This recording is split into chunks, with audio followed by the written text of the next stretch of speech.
in the knees. I can hardly speak, I lose all control.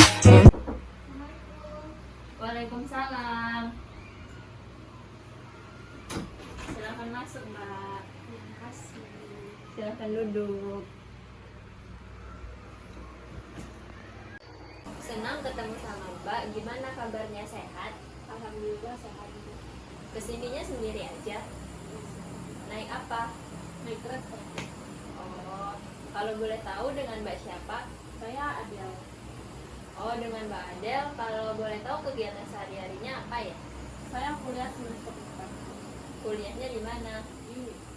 Oh, jadi Mbak, sebelumnya perkenalkan, nama saya Nino Rahayu. Di sini saya sebagai konselor. Mbak bisa panggil saya Ibu atau Mbak, senyaman Mbaknya aja. Sebelumnya kalau boleh tahu, di sini Mbak kesininya atas paksaan atau kemauan sendiri ya? Awalnya karena kemauan sendiri, Bu. Tapi karena saya nggak tahu tempatnya, jadi saya nanya ke teman dulu. Terus teman saya merekomendasiin ke sini. Oh, jadi atas kemauan sendiri ya. Mbak udah hebat untuk berani bertanya dan datang ke sini. Dalam konseling ini ada sesi atau batas waktunya. Satu kali sesi konseling itu selama 45 menit. Jadi nanti seandainya permasalahan atau hal yang mengganggu Mbak belum terselesaikan, kita bisa lanjutkan di sesi konseling berikutnya. Sejauh ini apa ada yang ingin ditanyakan mengenai konseling? Tidak udah, Bu. Sejauh ini saya mengerti. Jadi apa ada hal yang mengganggu keseharian Mbak? Em, Dari yang saya lihat sepertinya Mbak ada hal yang mengganggu. Di sini Mbak nggak perlu khawatir untuk bercerita. Mbak bisa cerita tanpa ragu karena di sini kami memegang asas kerahasiaan dan semua yang Mbak sampaikan ke saya akan aman di saya. Sebenarnya saya ada masalah yang untuk diceritakan. Cuman saya itu bingung mulainya itu dari mana.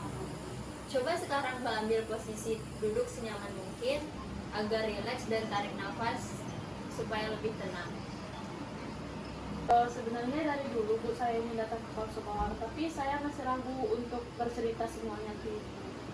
Oh, jadi seperti itu. Apakah sekarang Mbak Adel udah merasa lebih baik dan mau bercerita ke saya?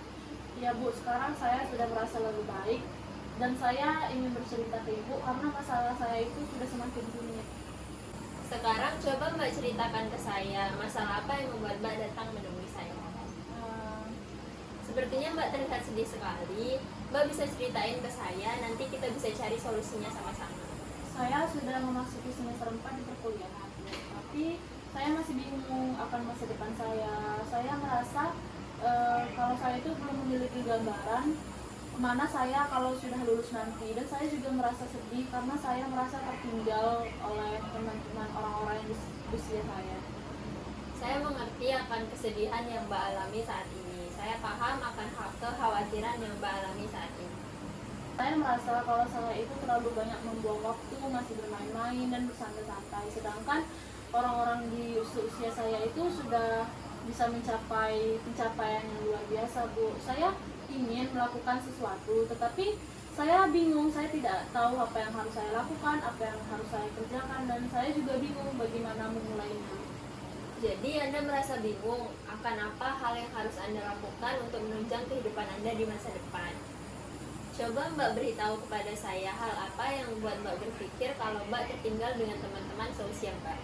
Masih banyak hal-hal yang belum saya kuasai, Bu. Saya juga merasa saya itu terlalu pemalu sehingga saya tidak dapat berkomunikasi dengan baik, tidak dapat menguasai public speaking.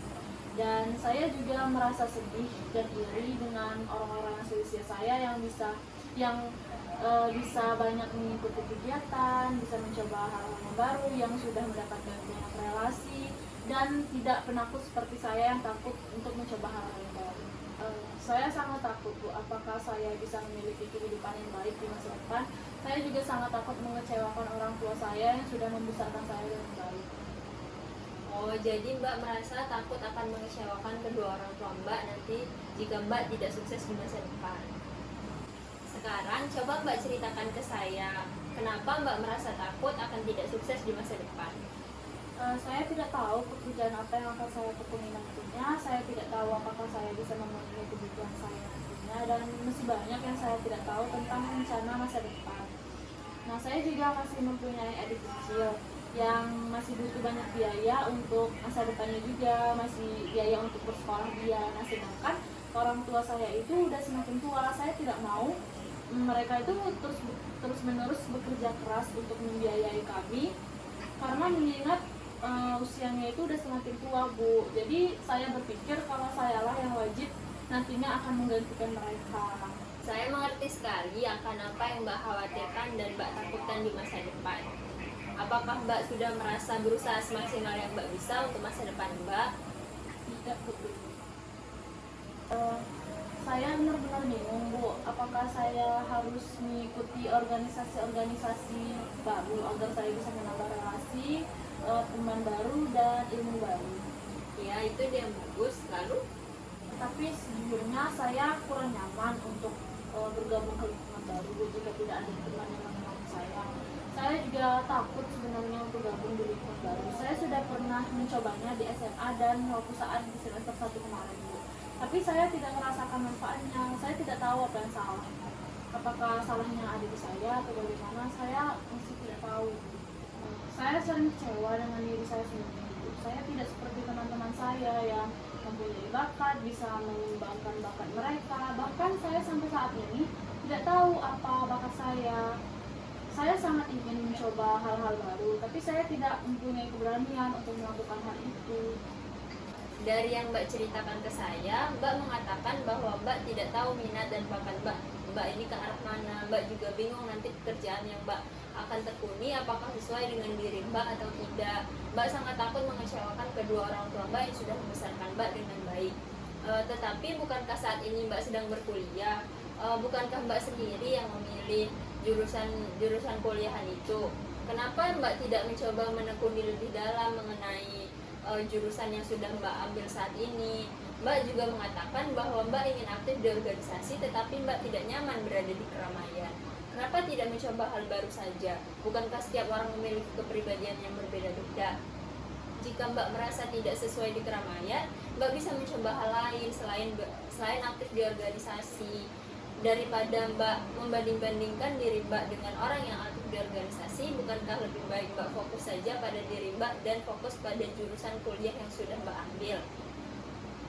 Saya mengambil jurusan yang saya tempuh saat ini karena disarankan oleh guru BK di SMA saya waktu itu. Bisakah Mbak ceritakan ke saya bagaimana cara guru BK itu memberikan nasihat untuk mengambil jurusan kuliahan itu?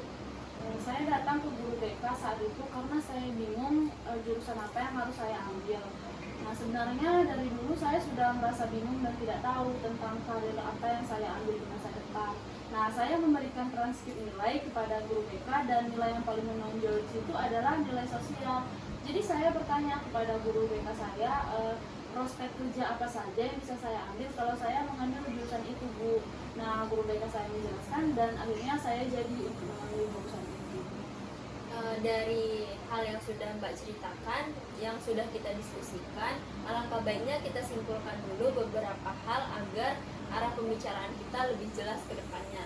Yang pertama, Mbak ini merasa takut ke depannya akan memiliki pekerjaan yang sesuai dengan minat dan bakat Mbak atau tidak, sedangkan Mbak juga belum tahu arah minat dan bakat Mbak ini kemana. Mbak juga takut mengecewakan kedua orang tua Mbak yang sudah membesarkan Mbak dengan baik. Di jurusan kuliahan pun Mbak mengambil jurusan sosial, tetapi Mbak tidak suka berada di keramaian, bukankah begitu? Ya Bu, terlalu banyak yang saya takutkan di sini. Saya ingin fokus kuliah, tapi saya juga sangat khawatir akan masa depan saya nantinya. Padahal saya ingin menikmati masa-masa kuliah saya dengan teman saya. Apakah saya ini terlalu khawatir? Bagaimana jika nanti saya tidak mampu melewati? Bagaimana jika kita fokus membicarakan satu persatu dulu? Tadi Mbak mengatakan kepada saya bahwa Mbak ingin fokus kuliah. Apakah selama ini Mbak merasa Mbak belum fokus untuk kuliah? Saya merasa fokus pikiran saya terpecah-pecah, Bu. Saya masih bingung bagaimana masa depan saya nantinya, dan saya tidak tahu saya akan jadi apa juga nantinya. Karena Mbak sekarang masih kuliah, bukankah harusnya kita fokuskan dulu pada perkuliahan Mbak? Apakah Mbak merasa tidak yakin akan apa yang Mbak lakukan? Tapi saya baik-baik saja. Saya bisa mengatasi semua kekhawatiran saya.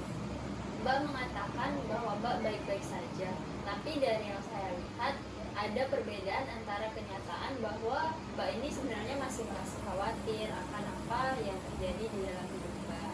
Saya tidak mengerti kenapa orang-orang bisa secepat itu mencapai keberhasilannya. Saya bingung harus bagaimana, Bu.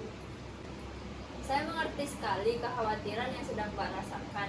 Saya yakin jika kita berdiskusi lebih dalam, kita akan menemukan solusi dan akan membuat Mbak jauh lebih lega dan mengatasi kekhawatiran yang sedang Mbak alami saat ini. Bisakah Mbak memberitahu saya apa yang membuat Mbak begitu khawatir? Mbak tidak perlu khawatir untuk menceritakan semuanya kepada saya. Saya akan menjaga apa yang sudah Mbak ceritakan kepada saya dengan sebaik-baiknya. Saya yakin Mbak akan mengatakan apa adanya kepada saya. Sejujurnya saya merasa kesepian, Bu. Banyak teman-teman saya yang sudah mencapai pencapaian yang luar biasa. Jadi saya sungkan untuk main dengan mereka lagi. Mereka sekarang juga sudah sangat sibuk. Nah, saya juga ingin untuk mencoba hal baru dan mencapai pencapaian seperti mereka. Tapi saya bingung, Bu, harus mulai dari mana. Dari kegiatan saya sehari-hari pun saya hanya kuliah. Saya merasa sangat khawatir, Bu, terlebih belakangan ini. Saya juga bingung harus bagaimana, dan sampai saat ini saya tidak tahu saya harus apa. Saya sangat khawatir. Bukankah sebelumnya Mbak mengatakan bahwa Mbak ingin mengatasi kekhawatiran Mbak? Apakah Mbak sudah menemukan caranya? Saya rasa Mbak sudah menemukan caranya. Coba Mbak renungkan kembali. Saya hanya ingin fokus kuliah, Bu. Saya tidak mau proses kuliah saya itu terganggu hanya karena kekhawatiran saya. Mungkin kedepannya saya akan coba stop untuk membanding-bandingkan diri saya dengan orang lain, karena setiap orang itu punya jalan kehidupannya masing-masing. Nah, saya akan berusaha sebisa saya, Bu. Seperti yang kita ketahui bahwa Mbak adalah orang yang paling tahu dan paham mengenai diri Mbak. Apakah Mbak merasa saya pantas untuk memberikan pandangan mengenai masalah Mbak? Iya, Bu. Saya ingin tahu bagaimana pandangan Ibu tentang masalah saya. Baik Mbak, jadi kalau menurut saya benar yang Mbak katakan tadi bahwa kita harus fokus untuk apa yang ada di depan mata kita, yaitu Mbak fokus ke kuliahan Mbak terlebih dahulu, fokus menjalani apa yang ada di depan mata Mbak saat ini. Jangan terlalu khawatir dan memikirkan hal-hal dari luar. Kita tidak akan pernah bisa mengontrol apa yang akan dilakukan orang lain, begitu juga ke depannya. Lebih baik kita fokus pada diri kita sendiri dan tidak membanding-bandingkan diri kita dengan orang lain. Setiap orang memiliki jalannya sendiri-sendiri. Mbak tidak perlu khawatir dan terus-menerus membandingkan diri Mbak dengan orang lain. Itu tidak akan berdampak baik pada diri Mbak, kecuali Mbak bisa melihatnya dari sisi positif dan menjadikannya sebagai motivasi. Bagaimana menurut Ibu jika saya kuliah sambil kerja untuk menambah wawasan dan pengalaman saya? Apakah Ibu punya informasi lowongan kerja untuk saya? Jika Mbak bertanya mengenai lowongan pekerjaan untuk saat ini kepada saya belum ada Mbak. Tetapi nanti jika ada, saya akan langsung memberitahukannya kepada Mbak.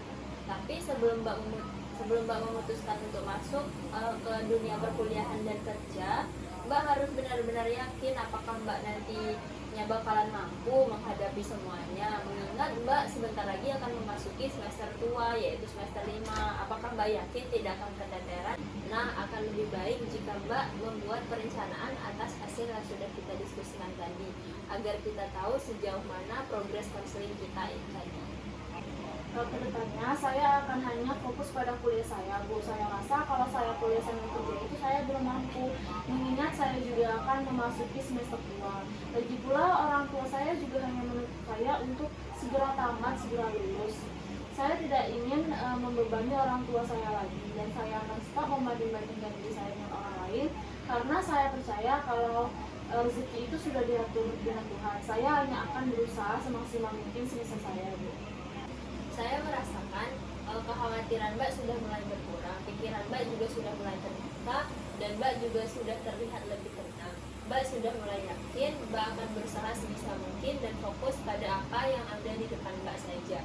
Mbak akan lebih fokus ke kuliah Mbak. Mbak juga sudah yakin bahwa rezeki itu sudah diatur oleh Tuhan dan tidak terlalu mengkhawatirkan ke depannya Mbak akan seperti apa.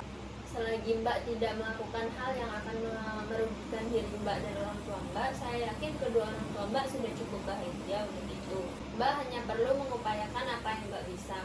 Di pertemuan konseling berikutnya, kita akan membahas bagaimana cara melepaskan rasa khawatir yang Mbak alami secara bertahap.